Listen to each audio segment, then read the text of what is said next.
Ladies and gentlemen, boys and girls, we don't have to be mean to people, right? We don't really have to do that because we reap what we sow, right? So we can't expect so many good things to happen if we're treating people like we're crazy, right? If you're talking to people any type of way, you're cussing people out every day, you're calling people out of their name, you're calling people the B word and this and that. And I understand that some people grew up a certain type of way and maybe they were verbally abused by their parents or by their caretakers, and then they kind of grew up thinking that's how that you talk to people. But that's one thing, and another thing is for you to kind of grow up out of that and be like, that's not right, and change your ways, right? So we reap what we sow, and what is synonymous with that is what other people really know of is karma. It's just, you know, sometimes I feel like they take God's word and then they twisty turn it and then they create another word that becomes more mainstream than what God already said. But anyways, when you level up in life and when you get therapy and counseling for what you've been through so that you don't continue to hurt people, because you know how people say hurt people. Well, don't be hurt anymore. Get therapy, get counseling, do whatever you need to do for you, because if your cup is not full, how are you gonna pour water? How are you gonna pour life into other people when your cup is empty? Your cup is desolate, it's dry. So let me rewind and talk about again. We can't be treating people any type of way and thinking that, and then looking in the sky for God's blessings to fall upon us, or looking for our businesses to grow, and we're over here being accomplices of the devil. Like, because you do realize, like, in your daily life, you're either an ambassador for God or you're an ambassador for the devil. I wouldn't really say that there's any in between for real,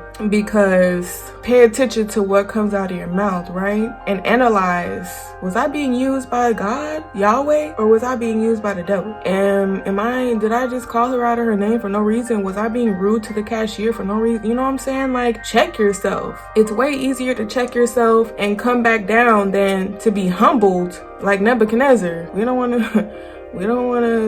to be humbled like that. You don't have to tear stuff up. You don't got to tear people's stuff up. You don't got to cuss people out. What you can do is cut people off that is negative, that are agents of the devil. Like, sometimes you can clearly tell, like, okay, you were put in my life to try to tear me down. You were put in my life to try to freaking tear my business down and put doubt in my ear. Like, you know what I'm saying? Like, all you have to do to really know someone's intentions and someone's motives is you sit back, you pay attention to what they say, because I promise y'all, people tell on themselves. Demons that live on the inside of people or that are oppressing people, they can't help it. They have to tell on themselves. They tell you their agenda in the beginning. And I know how people can wear a mask for 7-8 months and then you find out who the person is like months later. No, when you have discernment, and if you don't have discernment, I'm gonna explain it in my words. Discernment is basically like, it's a spiritual gift. I mean, I feel like it's free. I feel like a gift is a gift. So it's like free to everyone. You just have to have a certain mentality in order to receive it, right? So discernment is basically, some people call it intuition. Some people call it that gut feeling in your stomach. Like I say, a lot of people take what God already said and what God already put into play, and then they take it and they put it into their own words, and then maybe put a little new age spin on it or something. I don't know. I'm gonna give you an example, like discernment, right? Let's say you're at home chilling, you're in your own like environment, everything is peaceful, and next thing you know, you go over your friend's house or whoever's house and you start feeling so uneasy.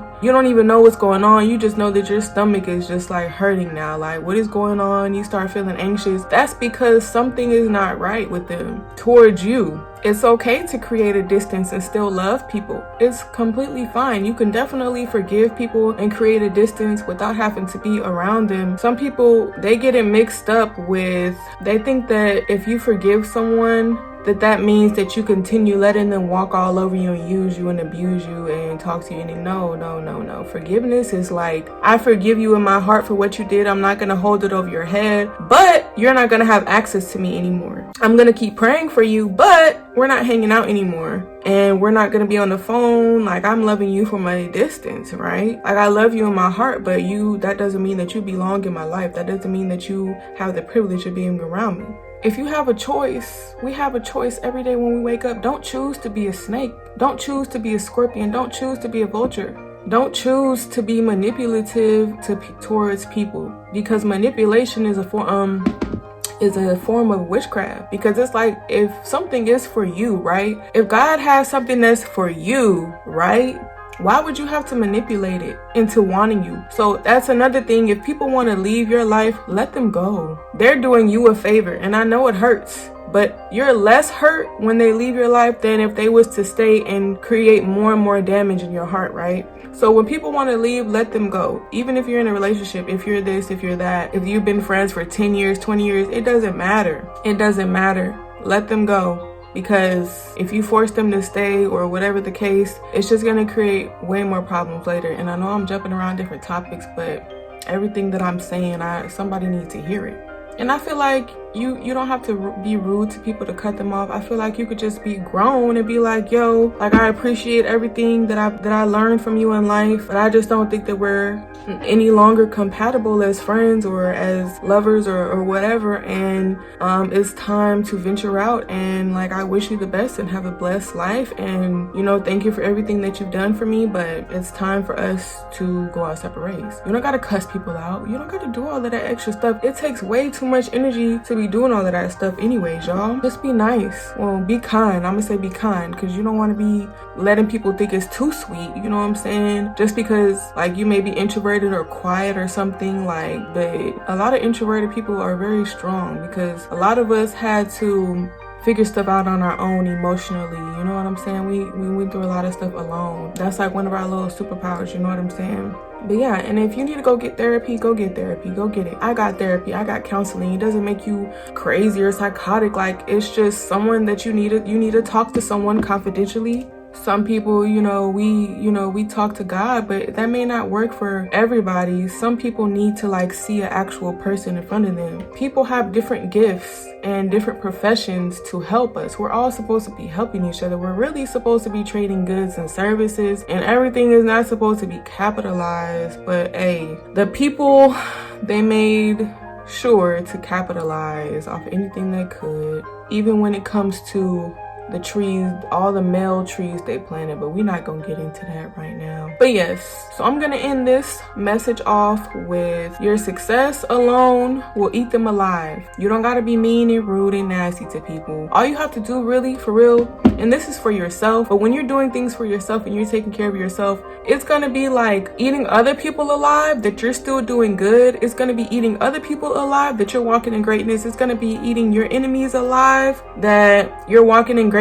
without them, and that God is blessing you, and that your life is turning up without them. Your life is completely lit and even better without them. That's gonna eat them alive alone. Sometimes people don't gotta get killed and all of that for it to be revenge, and vengeance belongs to the Lord. I want y'all to always remember that God can get a lick back better than you can, because he sees all, he hears all things. He hears conversations that you didn't hear. He saw setups for you to fail that you didn't see, but he protected us when we was blind, right? All glory to Yahweh. If you don't know what direction your life is going in, ask God. Ask God to show you signs, or give you dreams, or to speak to you in ways that only you will understand. And ask him to lead your life, detail by detail. But you gotta be open, right? We have to really be open, because God is limitless. And a lot of people put God in a box because they might not have experienced certain things, but that's okay. We have to experience certain things to believe it. I had to experience God to believe him for myself, and that's okay. But yeah, just level up, get healing, get counseling. Maybe you need to go in hermit mode and isolate yourself from people around you so that you can really gain clarity about where you want your life to go. Well, not where you want your life to go, but maybe get in isolation so that you don't have so much noise around you, right? So that you can really hear God clearly, is what I'm saying. When you start allowing God to lead your life and you start listening to him and taking his advice, a lot of things will become easier, because it's not so much pressure on you. It's like you took your load off your shoulders. You took the backpack off that had like 10 bricks in it, and then you handed it over to God, and now he has it. And now you're feeling real light. You know what I'm saying? He is here for us. But we close him off. We close him off with the limitations that we have on our mind, the limitations we have in our heart, with the blockages and the walls that we have up. We block him out. But yeah, y'all, that's all I wanted to say in this video. God bless you in this life, and don't be in a rush. Take your time with yourself. Take your time to heal. And if anybody's rushing you, then they're probably not supposed to be in your life for real. Because why would you rush somebody's healing process? I just pray the best for y'all. Just be well. Take care of people around you. If you're able to help people, help them. People be needing help. People are hurt. We need each other. A lot of people is in competition with each other and not trying to help each other. I don't know what's good with that. But yeah, y'all, I'll see y'all on my next video. Have a blessed night, blessed day, whatever time you're watching this. All right, until next time.